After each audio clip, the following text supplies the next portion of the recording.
I have a previous video where I made this Ersoc bayonet from a replica handle and a copy of a graw blade. I had artificially beat up the surface some to give it a well-used appearance, but overall I'm still not happy with its look. Even with the damage, it's still too shiny, too new, out of place in my collection.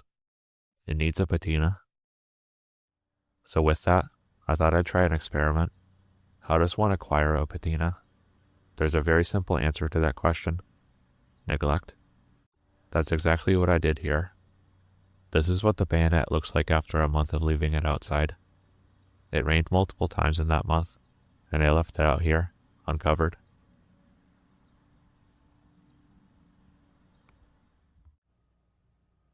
Flash forward again. This is what it looks like after moving it to a shelf in my garage for another couple months. The blade has a thick coating of rust, but oddly enough, the handle didn't thoroughly rust. That's probably a lesson. Natural patina rarely ends up even. To see how much patina was added, I'll get this converted. Outside I have a pot of water boiling. I'll slide the bayonet down into a steam tube and set it on top of the pot.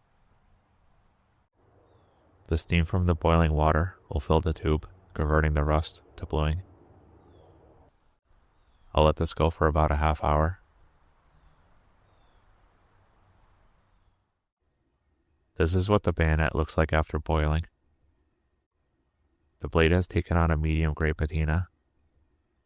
There is still some orange. That's loose rust that will be removed soon. However, the handle is still mostly bright. To remove that loose rust, I'll use this wire wheel. This is actually a carding wheel. The wires are very thin, soft like steel wool. This won't damage the patina underneath.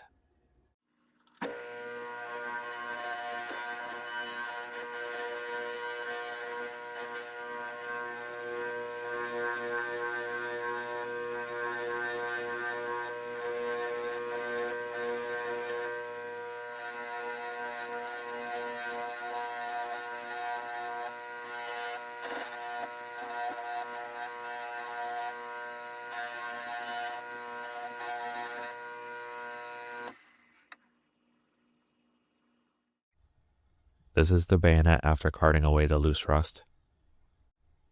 While the blade is lighter now, it's still darker than before, where the light isn't reflecting.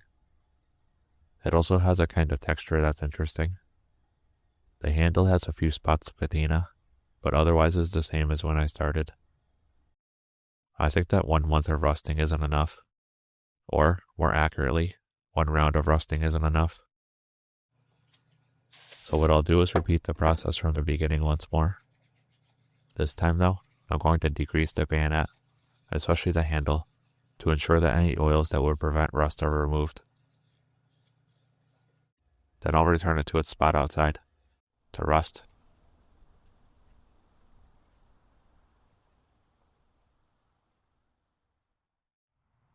It's been about a month, and the bayonet is ready to convert again.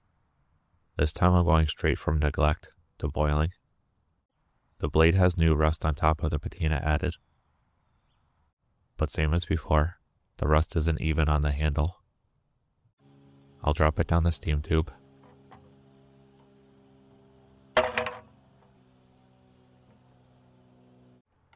And put it onto a pot of boiling water.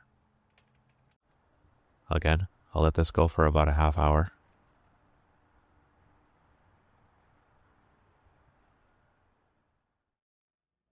Before looking too closely at the results, I'll get this carded again.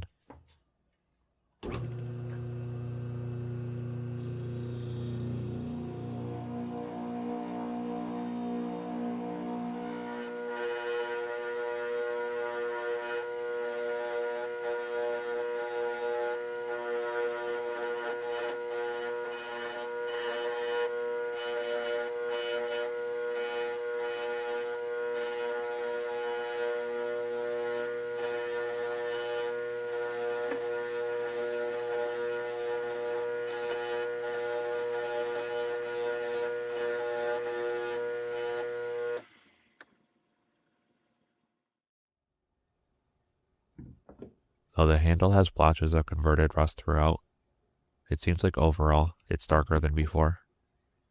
More of a dull gray than the shiny silver it was before. Though I do want to see what it would look like if I went further. I'll get this outside again.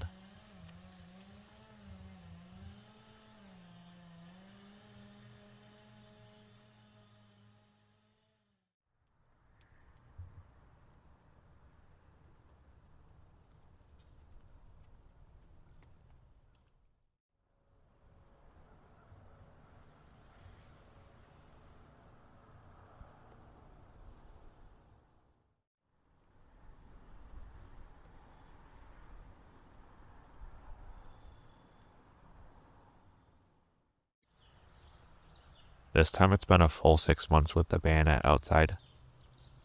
It's endured a full winter, and most of a spring, all kinds of weather, snow, rain, and heat. I did flip it every couple of weeks so that it would rust evenly. But as you can see, the handle still has a lot of unrusted steel. Though the other side did rust more. Not sure why, since it's been an even amount of time on either side. I'm not sure what they make these replica Ersoc bayonet handles from, but it must be something different than plain mild steel. The blade, however, did acquire a lot of rust, just like before. Note how during all of this, I've left the catch assembly together. It does still work. But once again, I'll convert the rust to put a stop to the corrosion.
After boiling and carding, this is the final result.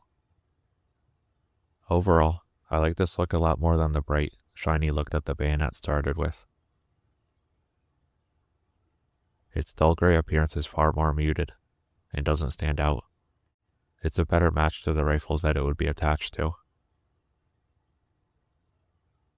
It's also a decent match to other Ersoc bayonets in my collection. These two in particular. Though they're not a perfect match, they have the same overall appearance and color to them.